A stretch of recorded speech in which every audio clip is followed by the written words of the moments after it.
Assalamualaikum dan salam sejahtera diucapkan kepada Profesor Madya Dr. Tan B. Piang.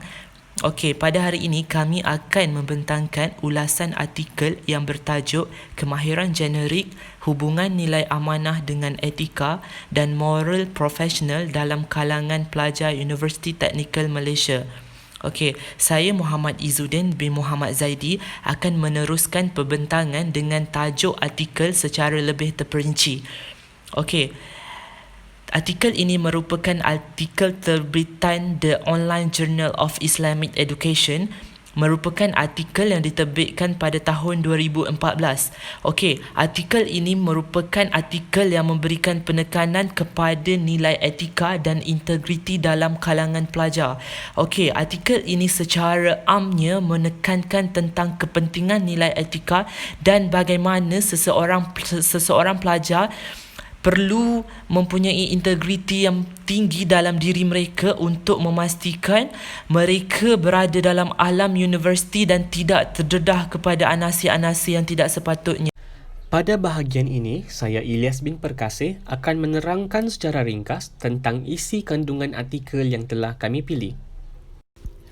Pengkaji telah mengutarakan penyataan masalah yang telah dijadikan asas kepada penulisan artikel ini. Penyataan masalah tersebut adalah tentang nilai sejagat yang dijadikan amalan kehidupan seharian telah mulai diketepikan. Menjadikan Malaysia sebagai gambaran kepada senario tersebut, pengkaji telah menyatakan salah laku dan jenayah yang serius berlaku disebabkan oleh keruntuhan nilai akhlak. Sehubungan dengan itu, pengkaji telah menerangkan bagaimana institusi pengajian tinggi di Malaysia telah mengambil inisiatif untuk melaksanakan revolusi pendidikan dalam usaha memantapkan dan memperkasa pembangunan modal insan.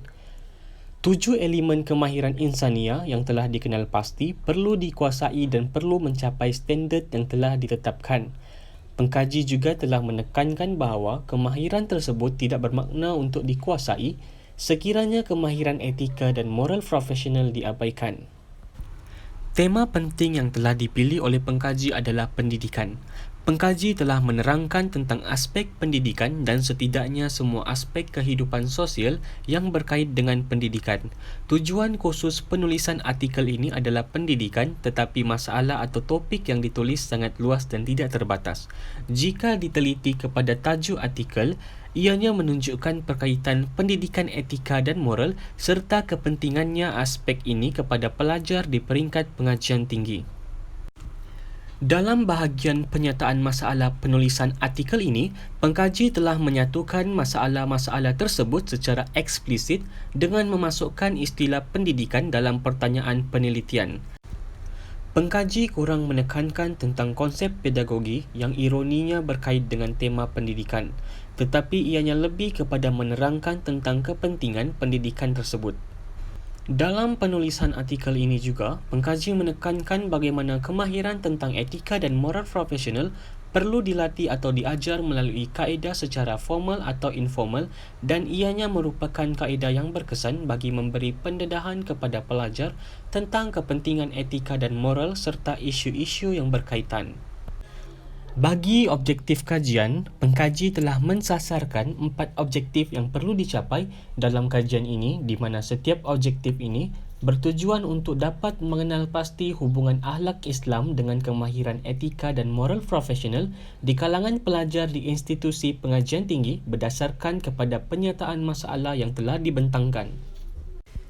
Objektif yang pertama adalah untuk mengenal pasti tahap penguasaan kemahiran etika dan moral profesional dalam kalangan pelajar di institusi pengajian tinggi di Malaysia.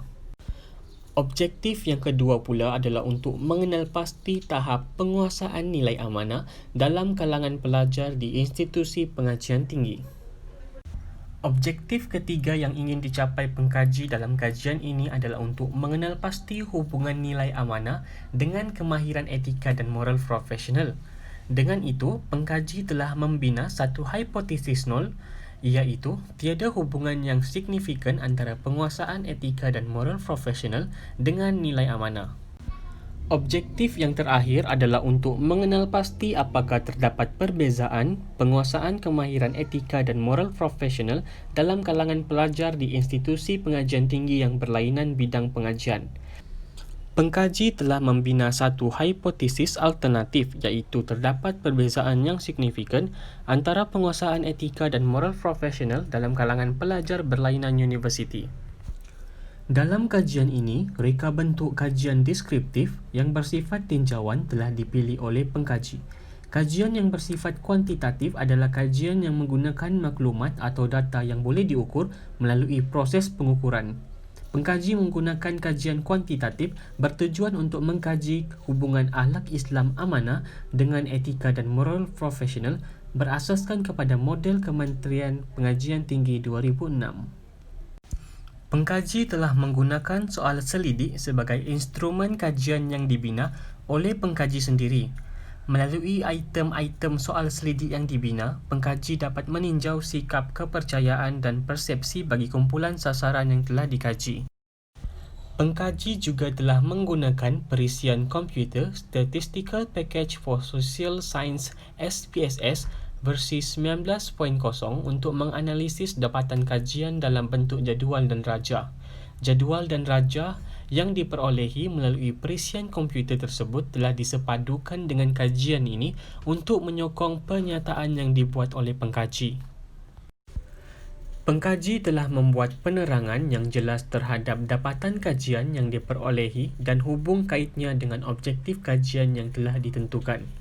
Aspek pertama iaitu statistik deskriptif bagi etika dan moral profesional. Item yang mendapat skor min paling tinggi iaitu B1 mempercayai bahawa amalan rasuah memberi kesan yang buruk kepada ekonomi negara. Nilai skor min yang paling rendah iaitu B09 patuh bahawa nilai budaya tempatan akan memberi jaminan kepada keseimbangan di antara ekonomi dan alam sekitar. Secara keseluruhannya, penguasaan kemahiran etika dan moral profesional pelajar berada pada tahap yang tinggi.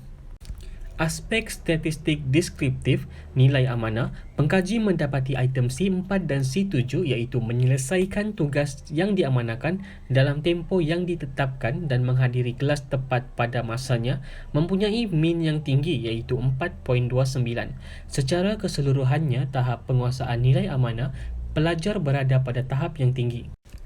Bagi dapatan kajian untuk persoalan ketiga, hipotesis nol yang menyatakan tiada hubungan yang signifikan antara penguasaan etika dan moral profesional dengan nilai amanah ditolak kerana pengkaji mendapati nilai pekali jelas menunjukkan perhubungan yang sederhana kuat yang signifikan antara penguasaan etika dan moral profesional dengan nilai amanah. Dapatan kajian persoalan keempat pula memperlihatkan hipotesis alternatif yang disediakan oleh pengkaji juga ditolak kerana keputusan ujian ANOVA menunjukkan bahawa tiada perbezaan yang signifikan antara penguasaan etika dan moral profesional dalam kalangan pelajar berlainan universiti. Pengkaji telah berjaya untuk mengemukakan perbincangan kajian dengan sokongan daripada literatur yang disorot dalam bahagian implikasi kajian. Pengkaji membincangkan dapatan kajian secara tersusun mengikut beberapa bahagian bagi menjawab 4 persoalan kajian. Muhammad Izzuddin bin Muhammad Zaidi akan meneruskan pembentangan yang berkaitan dengan pendapat tentang artikel. Okey, melalui pembacaan dan juga ulasan yang telah dilakukan, kami berdua berpendapat bahawa melalui artikel ini, nilai etika dan pembangunan modal insan perlu berjalan seiring bagi memastikan perkembangan yang holistik dalam kalangan pelajar. Okey, hal ini kerana pembentukan pelajar merupakan pembentukan yang berdasarkan perkembangan yang pelbagai. Oleh itu, pelajar perlu mempunyai modal insan yang tersendiri dan pembentukan tersebut perlulah berkembang dengan sangat baik bagi memastikan nilai etika yang terhasil adalah nilai etika yang bagus. Okey, seterusnya, pelajar perlu mempunyai prinsip yang tersendiri dan tidak mudah terpengaruh. Okey, pada masa kini, kita sedia maklum bahawa peredaran zaman semakin canggih. pelajar dan juga individu tertentu terdedah dengan pelbagai kecanggihan teknologi sehingga menyebabkan mereka leka dan menyebabkan mereka terpengaruh. Oleh itu, pelajar ataupun individu yang mempunyai etika atau nilai pembangunan modal insan yang tinggi tidak boleh mudah terpengaruh dengan anasi-anasi barat seperti perkara yang mampu merosakkan bangsa dan juga negara. Okey, menurut Aqilah Umairah pada tahun 2009 menyatakan bahawa matlamat kerajaan Malaysia adalah untuk memupuk semangat menguasai ilmu kemahiran dan nilai moral. Okey, hasil daripada apa yang dikatakan Aqilah Humairah. Okey, di sini menekankan bahawa kerajaan Malaysia sendiri mempunyai matlamat untuk memupuk ilmu kemahiran dan nilai moral dalam kalangan para pelajar. Okey, disebabkan itu sebagai bakal guru kita perlu menekankan pendidikan moral dalam kalangan pelajar. Okey, pendidikan moral tidak semestinya perlu ditekankan pada usia yang pada usia yang telah matang. Okey, pembentangan kemahiran ataupun pendidikan moral boleh diterapkan kepada kanak-kanak seawal usia ketika mereka belajar di prasekolah ataupun di tadika. Ianya lagi perkembangan seperti itu ataupun pendedahan seperti itu lagi memberikan impak lebih tinggi untuk memastikan pendidikan moral berkembang secara holistik. Okey, seterusnya melalui artikel ini terdapat 7 kemahiran berdasarkan kerangka pembangunan soft skill. Okey, seperti yang kita dapat lihat di sini, kerangka pembangunan soft skill berdasarkan artikel, okey, terdapat 7 kemahiran. Salah satunya adalah kemahiran komunikasi. Okey, sebagai seorang pelajar ataupun sebagai seorang individu yang mempunyai etika profesional, mestilah mempunyai komunikasi yang baik, kemahiran komunikasi yang baik untuk memastikan kita mempunyai cara pertuturan yang betul untuk meyakinkan seseorang. Okey, seterusnya adalah pemikiran kritis dan kemahiran menyelesaikan masalah. Okey, sebagai seseorang individu yang profesional, sebagai seseorang individu yang mempunyai etika profesional, kita mestilah mempunyai cara pemikiran kritis dan cara pemikiran yang lebih kreatif daripada individu biasa. Hal ini kerana melalui pembangunan teknologi yang semakin pesat, kita berhadapan dengan pelbagai jenis ilmu pendidikan, pelbagai jenis ilmu teknologi yang semakin canggih. Oleh itu, kita perlu memastikan diri kita secara tidak langsung bersedia untuk menghadapi perkara-perkara yang tersebut. Okey. Terdapat juga kemahiran etika dan juga moral profesional yang terselit di kerangka pembangunan soft skill. Okey, etika dan moral profesional semestinya satu kemahiran yang sangat penting dalam pembentukan individu yang berintegriti dan individu yang mempunyai nilai etika. Hal ini kerana tidak lain dan tidak bukan, kemahiran moral dan juga etika merupakan salah satu kemahiran yang dipandang tinggi oleh masyarakat sekitar. Apabila kita mempunyai pemikiran ataupun mempunyai perkembangan moral yang bagus, kita akan mempunyai kemahiran berfikir secara lebih terbuka dan mampu menerima pendapat orang lain dan tidak bersikap defensif dalam melakukan sesuatu perkara ataupun sesuatu tugasan. Okey, itu adalah tanggapan ataupun pandangan secara langsung berdasarkan hasil pembacaan kami berdasarkan artikel yang telah kami pilih. Okey, saya akan meneruskan dengan slide yang terakhir iaitu kesimpulan. Okey, nilai etika profesional membawa kepada pembentukan organisasi yang baik. Kepentingan nilai-nilai moral perlu diterapkan kepada pelajar sejak awal kelahiran, tidak kira secara formal atau informal. Okey, perkara ini telah saya nyatakan sebentar tadi. Okey, kepentingan ataupun pendidikan moral tidak semestinya perlu diterapkan ketika individu itu berada pada peringkat yang lebih besar ataupun dalam keadaan mereka yang telah matang. Okey, kita boleh menerapkan perkembangan ataupun pendidikan moral kepada kanak-kanak ataupun seawal kelahiran dengan menitik beratkan nilai-nilai murni dan melakukan perkara-perkara yang baik dalam kehidupan seharian. Okey, secara tidak langsung perkara tersebut akan memupuk nilai etika profesional yang baik dari masa ke semasa dan mampu membendung pembentukan individu seseorang yang merujuk kepada etika profesional yang positif dari masa ke semasa. Okey, kesimpulan yang seterusnya adalah etika profesional akan memberikan impak yang besar kepada bangsa dan negara dan menjadikan seseorang lebih berfikiran terbuka dan rasional.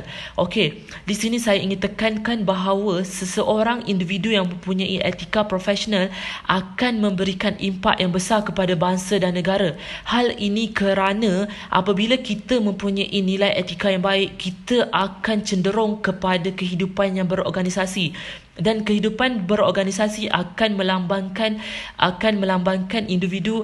seseorang individu mempunyai kemahiran ataupun cara pemikiran yang lebih terbuka dan rasional.